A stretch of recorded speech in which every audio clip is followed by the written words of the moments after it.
გამარჯობა. დღეს ვისაუბრებთ იმაზე, თუ როგორ მოახდინა მსოფლიოში ერთ-ერთმა ყველაზე ღარიბმა ქვეყანამ ნამდვილი ეკონომიკური სასწაული. ამ ქვეყნის ბიუჯეტი დღეს ისეთი ტემპით იზრდება, რომ ეკონომისტებს სპეციალური სისტემაც კი აქვთ შექმნილი, იმისთვის რომ ეს ზრდა ძალიან არარეალური არ გამოიყურებოდეს. მანამდე კი გთხოვთ გამოიწეროთ არხი და გააქტიუროთ ზარის ღილაკი. დღეს მოგიყვებით ისტორიას, თუ როგორ გახდა სრულიად იზოლირებული ქვეყანა მსოფლიოში ერთ-ერთი ყველაზე ღია და თავისუფალი ეკონომიკა, ისე რომ საკუთარი კულტურა არ დაუკარგავს. ამის გამო ამ ეკონომიკურ სასწაულს სპეციალური სახელით შეარქვეს კელტური ვეფხვი. დიახ, დღეს ირლანდიაზე ვისაუბრებთ. სანამ დეტალებზე გადავალთ, შევხედოთ ირლანდიის მოსახლეობის გრაფიკს. მე-19 საუკუნეში აქ 8 მილიონზე მეტი ადამიანი ცხოვრობდა, რასაც კატასტროფული ვარდნა მოყვა. ირლანდია ერთადერთი ქვეყანაა მსოფლიოში, რომლის მოსახლეობა დღეს უფრო ნაკლებია, ვიდრე ეს მე-19 საუკუნეში იყო. თქვენთვის რასთან ასოცირდება ირლანდია? კელტები, წმინდა პატრიკი, სამყურა და რა თქმა უნდა, შავი ლუდი გინესი. საინტერესოა, რომ თითოეულ ამ სიმბოლოს თავისი ისტორია აქვს. ირლანდია ევროპის უკიდურეს დასავლეთით მდებარეობს. ის იმდენად შორს იყო, რომ აქამდე რომის იმპერიამაც კი ვერ მიაღწია. იულიუს კეისარმა კუნძულს ჰიბერნია, მუდმივი ზამთრის ქვეყანა უწოდა. სწორედ ამ იზოლაციამ გადაარჩინა კელტური კულტურა, რომელიც რომმა დანარჩენ ევროპაში ჩაანაცვლა. ასე შემოგვინახეს ირლანდიელებმა უნიკალური კელტური ენა და სიმბოლო სამყურა. თუმცა რომის იმპერიისგან განსხვავებით, კუნძულზე ქრისტიანობამ მაინც შეაღწია. ამაში მთავარი როლი, რა თქმა უნდა, წმინდა პატრიკს მიუძღვის. წარმოშობით ველსელი პატრიკი ირლანდიელებს ტყვედ ჰყავდათ. თუმცა გაქცევის შემდეგ ის უკან დაბრუნდა, რათა წარმართი დიდებულები მოექცია. საინტერესო ფაქტია, მიუხედავად იმისა, რომ პატრიკს მწვანე სამოსში გამოსახავენ ხოლმე, ის რეალურად ლურჯ სამოს ატარებდა. გადმოცემის თანახმად, ის წმინდა სამებას სწორად სამყურას ფოთლის მაგალითზე განმარტავდა. ასე ჩამოყალიბდა ირლანდიური იდენტობა, კელტური ტრადიციები და ქრისტიანული რწმენის სინთეზით. მე-8 საუკუნეში რომის იმპერიის დაშლის შემდეგ ირლანდიაში ვიკინგები გამოჩნდნენ. სხვა ქვეყნებისგან განსხვავებით, მათ ირლანდიაში დასახლება გადაწყვიტეს. მანამდე ირლანდია მხოლოდ სოფლის ტიპის დასახლებებით იყო ცნობილი. თუმცა მე-9 საუკუნეში სწორედ ვიკინგებმა დააარსეს პირველი ქალაქი, შავი გუბე, სკანდინავიურად დიუფლინი, ანუ დღევანდელი დუბლინი. საბოლოოდ ვიკინგები ასიმილირდნენ ადგილობრივ მოსახლეობასთან, საკუთარი ტრადიციები შემოიტანეს და ირლანდია სამი კულტურის უნიკალურ ნაზავად იქცა: კელტური, ქრისტიანული და ვიკინგური. ვიკინგების შემდეგ ირლანდიისთვის ნამდვილი განსაცდელის, ინგლისელი დამპყრობლების დრო დადგა. ეს პერიოდი ორ ეტაპად შეგვიძლია დავყვეთ. პირველი ეტაპი მეფე ჰენრის მეორეს უკავშირდება, მაშინ ინგლისის კანონები მხოლოდ მცირე ტერიტორიაზე, დუბლინის გარშემო, ეგრეთ წოდებული პელეიში ვრცელდებოდა. დანარჩენ კუნძულს კვლავ ირლანდიელები აკონტროლებდნენ. სწორედ ამ თავისუფალ ზონებში გაჩნდა ვისკიც, სასმელი, რომელსაც ინგლისელები გადასახადებით ვერ ბეგრავდნენ. სხვათა შორის, ვისკი ირლანდიურად წყალს ნიშნავს.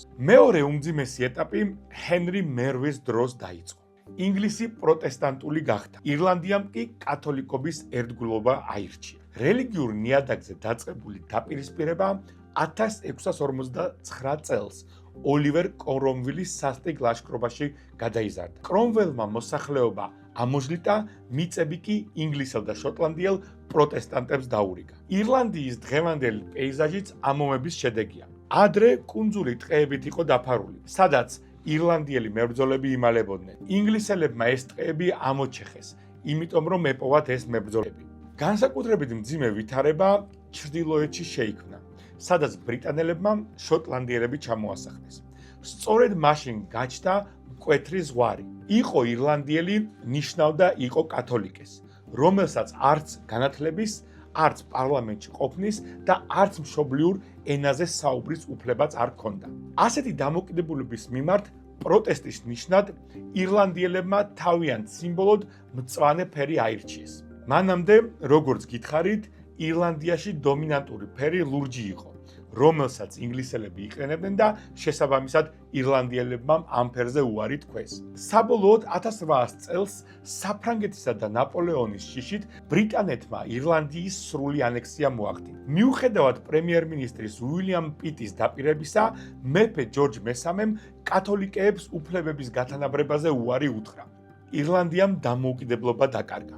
რამაც საფუძველი ჩაუყარა საუკუნოვან ბრძოლას თავისუფლებისთვის. უფლებების გარეშე დარჩენილი ირლანდიელებისთვის გადარჩენის ერთადერთი წყარო კარტოფილი გახდა. თუმცა მე-19 საუკუნეში გავრცელებულმა კარტოფილის სოკომ მოსავალი სრულად გაანადგურა. შედეგი კატასტროფული აღმოჩნდა. მილიონი ადამიანი შიმშილით დაიღუპა, ხოლო მილიონზე მეტმა კი ემიგრაციაში წასვლა გადაწყვიტა. სწორედ ამ მოვლენამ გამოიწვია ის დემოგრაფიული ვარდნა, რომელიც ვიდეოს დასაწყისში გრაფიკზე გაჩვენეთ. მიუხედავად ტრაგედიისა, მასობრივმა ემიგრაციამ ირლანდიური კულტურა მთელ მსოფლიოს გააცნო. წმინდა პატრიკის დღის ცნობილი მსვლელობები სწორედ ემიგრანტებმა აქციეს პოპულარულად. ასე ისინი საკუთარ იდენტობას უსვამდნენ ხაზს და დღეს მსოფლიოში ვერცერთ დიდ ქალაქს ვერ ნახავთ, სადაც ირლანდიური პაბი ან ირლანდიური სპორტული კლუბი არ არის. თუმცა ირლანდიელებისთვის შიმშილი ბოლო წვეთი აღმოჩნდა. ბრიტანეთთან მტრობა კიდევ უფრო გაღრმავდა და საუკუნოვან ეროვნულ გამათავისუფლებელ ბრძოლაში გადაიზარდა. 120 წლიანი პოლიტიკური და შეიარაღებული დაპირისპირების შემდეგ 1922 წელს ირლანდიამ საბოლოოდ დაიბრუნა თავისუფლება. დამოუკიდებლობის მოლოდინში ირლანდიელები საკუთარ ფესვებს დაუბრუნდნენ.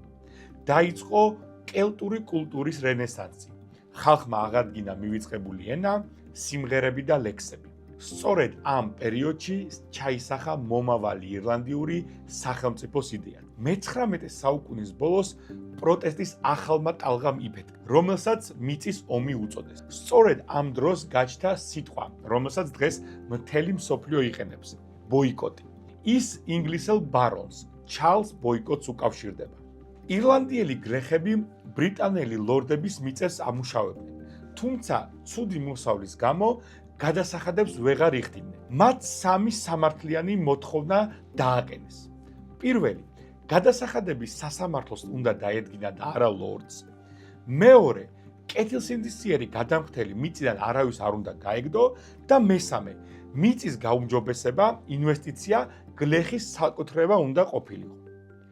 ლორდები დათმობაზე არ მოდიოდნენ. ამიტომ ირლანდიელებმა ბარონ ბოიკოტს ბოიკოტი გამოუცხადეს. თუ ის ვინმეს მიწიდან ააგდებდა, იმ მიწას სხვა აღარავინ ქერავობდა. ვინც წეს დაარღვევდა, მას მთელი სოფელი რიყავდა. არავინ ესალმებოდა და არავინ ელაპარაკებოდა. ხშირი იყო შეტაკებები პოლიციასთანაც. საბოლოოდ ირლანდიელებმა გაიმარჯვეს და ბრიტანეთის მთავრობა იძულებული გახდა ყველა მოთხოვნა დაეკმაყოფილებინა. ირლანდიის ბრძოლა დამოუკიდებლობისთვის გადამწყვეტ ფაზაში შევიდა. თუმცა აქ გამოჩნდა პირველი ბზარი. ჩრდილოეთ ირლანდია ბრიტანეთის ერთგული დარჩა. ასე გაიყო ქვეყანა ორ ბანაკად: რესპუბლიკელებად, კათოლიკეები და ლოიალისტებად, პროტესტანტები ჩრდილოეთში. პირველი მსოფლიო ომის დროს ირლანდიელები ბრიტანეთის მხარეს იბრძოდნენ, იმ იმედით, რომ მადლობის ნიშნად თავისუფლებას მიიღებდნენ. თუმცა, როცა დაპირება არ შესრულდა, 1916 წლის 24 აპრილს აღდგომის შემდეგ ორშაბათს დუბლინში შეიარაღებული აჯანყება დაიწყო. 1600-მა აჯანყებულმა სტრატეგიული შენობები დაიკავა, მათ შორის მთავარი ფოსტა იყო. ბრიტანეთის პასუხი სასტიკი იყო. 6-დღიანი ქუჩის ბრძოლების შედეგად აჯანყებულები დანებდნენ. სწორედ აქ დაუშვა ბრიტანეთმა საბედისწერო შეცდომა. მათ აჯანყების 15-ვე ლიდერი სიკვდილით დასაჯეს. განსაკუთრებული აღშფოთება გამოიწვია ჯეიმს კონოლის დახვრეტა. ის იმდენად მძიმედ იყო დაჭრილი, რომ ფეხზე ვერ დგებოდა. ამიტომ ბრიტანელებმა ის სკამზე მიაბეს და ისე დაცხრილეს. ამ ამბავმა საზოგადოებრივი აზრი მკვეთრად შეცვალა. ხალხმა, რომელიც მანამდე აჯანყებას ეჭვით უყურებდა, ლიდერები წამებულ გმირებად შერაცხა. 1918 წელს ირლანდიაში პირველი არჩევნები ჩატარდა. დამოუკიდებლობის მომხრე პარტიამ გაიმარჯვა, თუმცა ლონდონის პარლამენტში წასვლაზე უარი განაცხადა და ირლანდიის დამოუკიდებლობა გამოაცხადა. ამას საარჩევნო რევოლუციას უწოდებენ. ორწლიანი ომის შემდეგ ბრიტანეთი მოლაპარაკებებს დათანხმდა. შედეგად ირლანდიამ მიიღო დამოუკიდებლობა დომინიონის სტატუსით, თუმცა სამუდამოდ დაკარგა ჩრდილოეთ ირლანდია. ამ პირობამ ქვეყანას შიგნიდან გახლჩა და სამოქალაქო ომი გამოიწვია. სწორედ ამ პერიოდში წარმოიშვა ორი მთავარი პარტია, ფინე გეილი და ფიანა ფოილი, რომლებიც 100 წლის განმავლობაში მართავდნენ და ენაცვლებოდნენ ერთმანეთს ირლანდიის ხელისუფლებაში. დამოუკიდებლობის მოპოვების შემდეგ ირლანდიამ საკუთარი სახელმწიფო სისტემის მშენებლობა დაიწყო. 1927 წელს ეამონ დე ვალერას მთავრობამ მიიღო ახალი კონსტიტუცია, რომელიც დღემდე მოქმედებს. ქვეყანას ოფიციალურად ეწოდა ეირე, ირლანდია. გაუქმდა ბრიტანეთის მეფის ერთგულების ფიცი და შემოიღეს პრეზიდენტის პოსტი. მეორე მსოფლიო ომის დროს კი ირლანდიამ მკაცრი ნეიტრალიტეტი შეინარჩუნა. საბოლოო წერტილი 1959 წლის 18 აპრილს დაისვა. სიმბოლურად სწორედ აღდგომის ორშაბათს. ძალაში შევიდა ირლანდიის რესპუბლიკის აქტი. ამით ქვეყანამ საბოლოოდ დატოვა ბრიტანეთის თანამეგობრობა, ბრიტანეთის მონარქს კი ყოველგვარი ფორმალური ძალაუფლებაც კი შეუწყდა ირლანდიაში. ირლანდია სრულფასოვან დამოუკიდებელ რესპუბლიკად იქცა. მხოლოდ დამოუკიდებლობა კი კეთილდღეობისთვის არასაკმარისი აღმოჩნდა. 1960-იანი წლებისთვის ირლანდია სრულ იზოლაციასა და გაჭირვებაში ცხოვრობდა. ამ იზოლაციონიზმის არქიტექტორი დამოუკიდებლობისთვის მებრძოლი ლიდერი ეამონ დე ვალერა იყო. მისი ხედვა არამხოლოდ ეკონომიკური, არამედ კულტურული იზოლაციაც იყო. მას სურდა ირლანდია ყოფილიყო სოფლის მეურნეობაზე დაფუძნებული ქვეყანა, ბრიტანეთისგან ეკონომიკურად სრულიად დამოუკიდებელი. უბრალო და სათნო საზოგადოება, რომელიც გარე სამყაროს მატერიალისტური და გავლენისგან სრულიად დაცული იყო. ამ იდეალიზმს რეალობაში მძიმე შედეგები მოყვა, რაც ბრიტანეთთან სავაჭრო ომში გადაიზარდა. ირლანდიამ უარი თქვა ძველი ვალების, მიწის ანუიტეტების გადახდაზე, რის საპასუხოდაც ბრიტანეთმა ირლანდიური საქონელზე კატასტროფული ტარიფები დააწესა. ირლანდიამაც ანალოგიურად უპასუხა. შედეგად ქვეყანამ თავადვე გადაიკეტა გზა თავის მთავარ სავაჭრო პარტნიორთან. ამან ირლანდიელი ფერმერები გააკოტრა და ქვეყანა ეკონომიკურ ჩიხში შეიყვანა. მთავრობა ცდილობდა ქვეყანას ყველაფერი, ფეხსაცმლიდან შაქრამდე თავად ეწარმოებინა. ამისთვის გამოიყენებოდა მაგალითად მაღალი საბაჟო ტარიფები, რაც უცხოურ საქონელს ხელოვნურად აძვირებდა. იმპორტის კვოტები, რაც ზღუდავდა პროდუქციის შემოდინებას. კანონი უცხოური კაპიტალის წინააღმდეგ, რომელიც კრძალავდა კომპანიების ფლობას უცხოელების მიერ. შედეგად მივიღეთ ეგრეთ წოდებული სათბურის ეკონომიკა. შეიქმნა მცირე არაეფექტური ქარხნები, რომლებსაც კონკურენციის სტიმული არ ჰქონდათ. ისინი აწარმოებდნენ დაბალი ხარისხის ძვირადღირებულ პროდუქციას, მხოლოდ შიდა ბაზრისთვის. ამ იზოლაციამ ქვეყანა უმძიმეს მდგომარეობამდე მიიყვანა. მაგალითად, ტექნოლოგიური ჩამორჩენა. ირლანდიამ სრულად გამოტოვა ევროპის ომის შემდგომი ინდუსტრიული ბუმი. უკიდურესი სიღარიბე. 1950-იან წლებისთვის ირლანდია დასავლეთ ევროპის ერთ-ერთი ყველაზე ღარიბი ქვეყანა გახდა. მასობრივი ემიგრაცია, რადგან სამუშაო ადგილები არ იქმნებოდა, ხალხი მასობრივად გარბოდა ქვეყნიდან თავის გადასარჩენად. 1950 წლების ბოლოს იზოლაციონიზმმა კრახი განიცადა. მოსახლეობის რაოდენობა ისტორიულ მინიმუმამდე 3 მილიონზე ქვემოთ დაეცა. პოლიტიკურ ელიტაში გაჩნდა ეგზისტენციალური კითხვა: თუ სამყაროს არ გავეხსნებით, როგორ შევძლებთ სახელმწიფოში არსებობას? სწორედ ამ დროს ასპარეზზე გამოდიან რეფორმების არქიტექტორები, პრემიერ-მინისტრი შონ ლემასი და ეკონომისტი უიტაკერი. მათ ჩამოაყალიბეს ეკონომიკური განვითარების პროგრამა, რომელმაც ირლანდიის ბედი შეცვალა. მათი რეფორმა სამ მთავარ სვეტს ეყრდნობოდა. ინვესტიცია წარმოებაში, სახელმწიფომ ფულის ხარჯვა სოციალური პროექტებიდან პროდუქტიულ სექტორებზე გადაიტანა, მრეწველობასა და სოფლის მეურნეობაზე. უცხოური კაპიტალის ლეგალიზაცია. გაუმხდა კანონი, რომელიც უცხოელებს კომპანიების ფლობას უგრძალავდა. ექსპორტზე ორიენტირებულ კომპანიებს კი მოგებაზე ნულოვანი გადასახადი დაუწესდათ. ირლანდია იქცა პლატფორმად, სადაც ბიზნესი აწარმოებდა საქონელს საერთაშორისო ბაზრისთვის, ყოველგვარი ბარიერების გარეშე. ვაჭრობის ლიბერალიზაცია. ლემასმა დაასრულა ეკონომიკური ომი ბრიტანეთთან. 1965 წელს გაფორმდა თავისუფალი ვაჭრობის ხელშეკრულება, რამაც ირლანდიას ევროპული ბაზრისკენ გაუხსნა გზა. ეკონომიკასთან ერთად უმნიშვნელოვანესი რეფორმა გადაიდგა განათლების კუთხითაც. 1967 წელს საშუალო განათლება ყველასთვის უფასო გახდა. მანამდე ბავშვების უმეტესობა 14 წლის ასაკში ტოვებდა სკოლას. სწორედ ამ რეფორმამ შექმნა ის განათლებული თაობა, რომელმაც მოგვიანებით ეკონომიკური ვეფხვი, კელტური ვეფხვი აამუშავა. შონ ლემასმა პოსტი 1966 წელს დატოვა. ქვეყანა ოპტიმიზმის ტალღაზე იყო. ეკონომიკა იზრდებოდა, ემიგრაცია მცირდებოდა და ირლანდია ევროკავშირის წევრობისთვის ემზადებოდა. თუმცა, წინ კიდევ ერთი მძიმე გამოცდა ელოდათ. შონ ლემასის წასვლიდან მალევე ირლანდია ორმაგმა დარტყმამ შეარყია. პირველი იყო 1973 წლის მსოფლიო ნავთობის კრიზისი, ხოლო მეორე ჩრდილოეთ ირლანდიის კონფლიქტი, ეგრეთ წოდებული The Troubles. სისხლიანმა დაპირისპირებამ ქვეყნის რეპუტაცია დააზიანა და ინვესტორები დააფრთხო.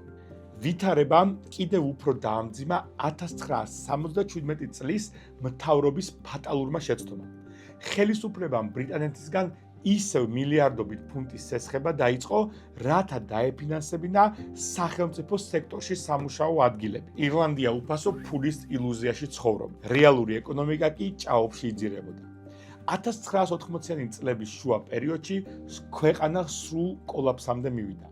სახელმწიფო ვალი გაიზარდა.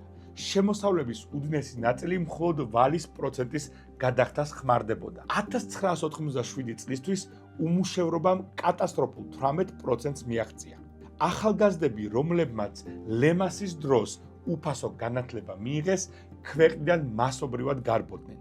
სწორედ ამ პერიოდში გავლენიანმა ჟურნალმა The Economist-მა ირლანდიას დასავლეთის მათხოვარი უწოდა.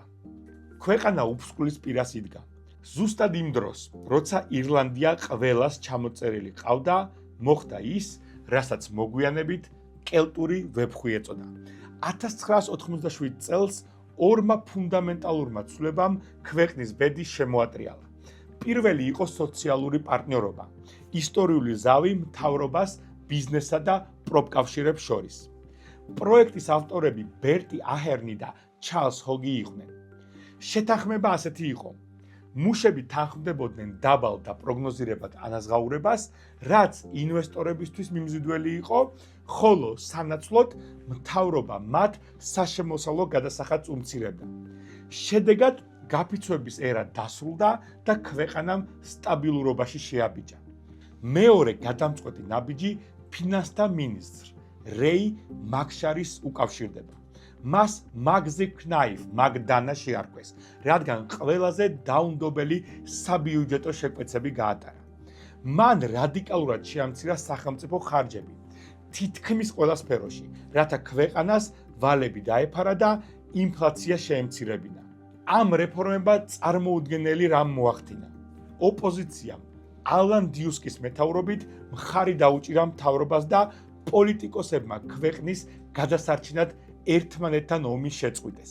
საერთაშორისო ინვესტორებმა დაინახეს, რომ ირლანდია აღარ იყო გაკოტრებული მათხოვარი და აქ ფულის დაბანდება უსაფრთხო გახდა. მაგდანას მკაცრი რეფორმების პარალელურად ამუშავდა კიდევ რამდენიმე ფუნდამენტალური რგოლი. პირველი იყო ინდუსტრიული განვითარების სააგენტო, იდა. ეს არ იყო უბრალოდ სახელმწიფო უწყება, ეს იყო ირლანდიის ბიზნესის აგენტი. იდამ ოფისები გახსნა ნიუ-იორკში, ტოკიოსა და სილიკონის ველზე. მათი თანამშრომლები წლობით მუშაობდნენ ისეთ გიგანტებთან, როგორიცაა Intel ან Pfizer-ი, სანამ ისინი ირლანდიაში ქარხნის გახსნაზე არ დაითანხმეს. სააგენტო ერთი ფანჯრის პრინციპით მუშაობდა. ინვესტორს არ სჭირდებოდა სამინისტროებში სირბილი. იდა თავად აგვარებდა ყველაფერს: მიწას, ნებართვებს, დენს და სხვა გადასახადებს. ირლანდიის მთავარი სარეკლამო სლოგანი გახდა 10%-იანი კორპორაციული გადასახადი, რომელიც დიდ კორპორაციებს ეხებოდა. მაშინ, როცა ევროპაში ეს გადასახადი 35-დან 50%-მდე მერყეობდა, ირლანდიის 10% ნამდვილი შოკი იყო. ბევრი შიშობდა, რომ დაბალი განაკვეთი ბიუჯეტს დაცლიდა, თუმცა მოხდა პირიქით. დაბალი გადასახადი უდრის მეტ შემოსავალს. იმდენი გლობალური გიგანტი შემოვიდა ქვეყანაში, რომ მცირე პროცენტებით ჯამში ბევრად მეტი თანხა შეგროვდა, ვიდრე მაღალი გადასახადებით. მოგვიანებით ევროკავშირის მოთხოვნით ეს გადასახადი უნდა გაუქმებულიყო, რადგან ევროპელების აზრით ის ირლანდიას უპირატესობას ანიჭებდა სხვა ევროპულ ქვეყნებთან შედარებით. შესაბამისად, უცხოური კომპანიებისთვის ცალკე დაწესებული 10%-იანი გადასახადი უნდა გაუქმებულიყო და სხვა გადასახადებთან ერთად გაერთიანებია. ირლანდიამ აქაც ჭკვიანური გამოსავალი იპოვა. იმის ნაცვლად, რომ უბრალოდ აეწია 10%-იანი ზღვარი, მათ გადასახადები ყველასთვის გაათანაბრეს და ჯამში 12.9% გახადეს, რაც დღემდე ირლანდიის ეკონომიკის ხერხემალია. 90-იან წლებში დასრულდა 60-იანებში დაწყებული განათლების რეფორმა. უფასო გახდა უმაღლესი განათლებაც. გარდამტეხი გახდა ასევე მთელი ქვეყნის მასშტაბით რეგიონული ტექნიკური კოლეჯების შექმნა, რომლებიც კადრებს უშუალოდ ბაზრის მოთხოვნით ამზადებდნენ. სისტემა საათივით აწყობილი იყო. მაგალითად, თუ იდას ბაზარზე ფარმაცევტული კომპანია შემოყავდა, კოლეჯი სასწრაფოდ ამატებდა ქიმიური ტექნოლოგიების კურსს. ამ ყველაფერს დაემატა ევროკავშირისგან მიღებული 10 მილიარდი ფუნტი, რომელიც წევრობას მოყვებოდა. ირლანდიამ ეს ფული სოციალურ დახმარებებში კი არ გადაამისამართა, არამედ ინფრასტრუქტურასა და ადამიანურ კაპიტალში ჩადო. აშენდა გზები და გაუმჯობესდა კავშირგაბმულობა, რამაც ლოჯისტიკა გააიაფა და ქვეყანა ბიზნესისთვის კიდევ უფრო მიმზიდველი გახადა. საბოლოო ჯამში ირლანდიის გზა არის უნიკალური მაგალითი იმისა, თუ როგორ შეიძლება ევროპის ყველაზე ღარიბი, იზოლირებული და აგრარული პერიფერია სულ რამდენიმე ათწლეულში გლობალური ტექნოლოგიური ხაბი გახდეს. რეფორმებამდე ირლანდიის მთავარი ექსპორტი მისივე ახალგაზრდა თაობა იყო. 1980-იანების კრიზისის დროს კი უმუშევრობამ კატასტროფულ 17%-ს გადააჭარბა, თუმცა 60-იანი წლების მსოფლიოსთვის საზღვრების გახსნამ და 90-იანი წლების რადიკალურმა რეფორმებმა ქვეყანა სრულიად შეცვალა. შედეგი შთამბეჭდავია. დღეს ირლანდია მსოფლიოში ერთ-ერთი ლიდერია ერთ სულ მოსახლეზე მშპ-ს მიხედვით. ის $100,000 სდება. მოსახლეობა, რომელიც 1960-იან წლებში მხოლოდ 2.8 მილიონ ადამიანს შეადგენდა, დღეს 5 მილიონს აჭარბებს და ევროპაში ყველაზე სწრაფად იზრდება. ქვეყანა, რომელიც ოდესღაც მხოლოდ სოფლის მეურნეობით სულდგმულობდა, დღეს მსოფლიოს ტექნოლოგიური და ფარმაცევტული გიგანტების ევროპული შტაბ-ბინაა. ირლანდიურმა გამოცდილებამ დაადასტურა სწორი განათლება, დაბალი გადასახადები და რაც მთავარია, პოლიტიკური კონსენსუსი ქვეყნის გადასარჩენად ნებისმიერ სასწაულს რეალობად აქცევს. მადლობა ყურადღებისთვის, არ დაგავიწყდეთ არხის გამოწერა და შევხვდებით შემდეგ ვიდეოში.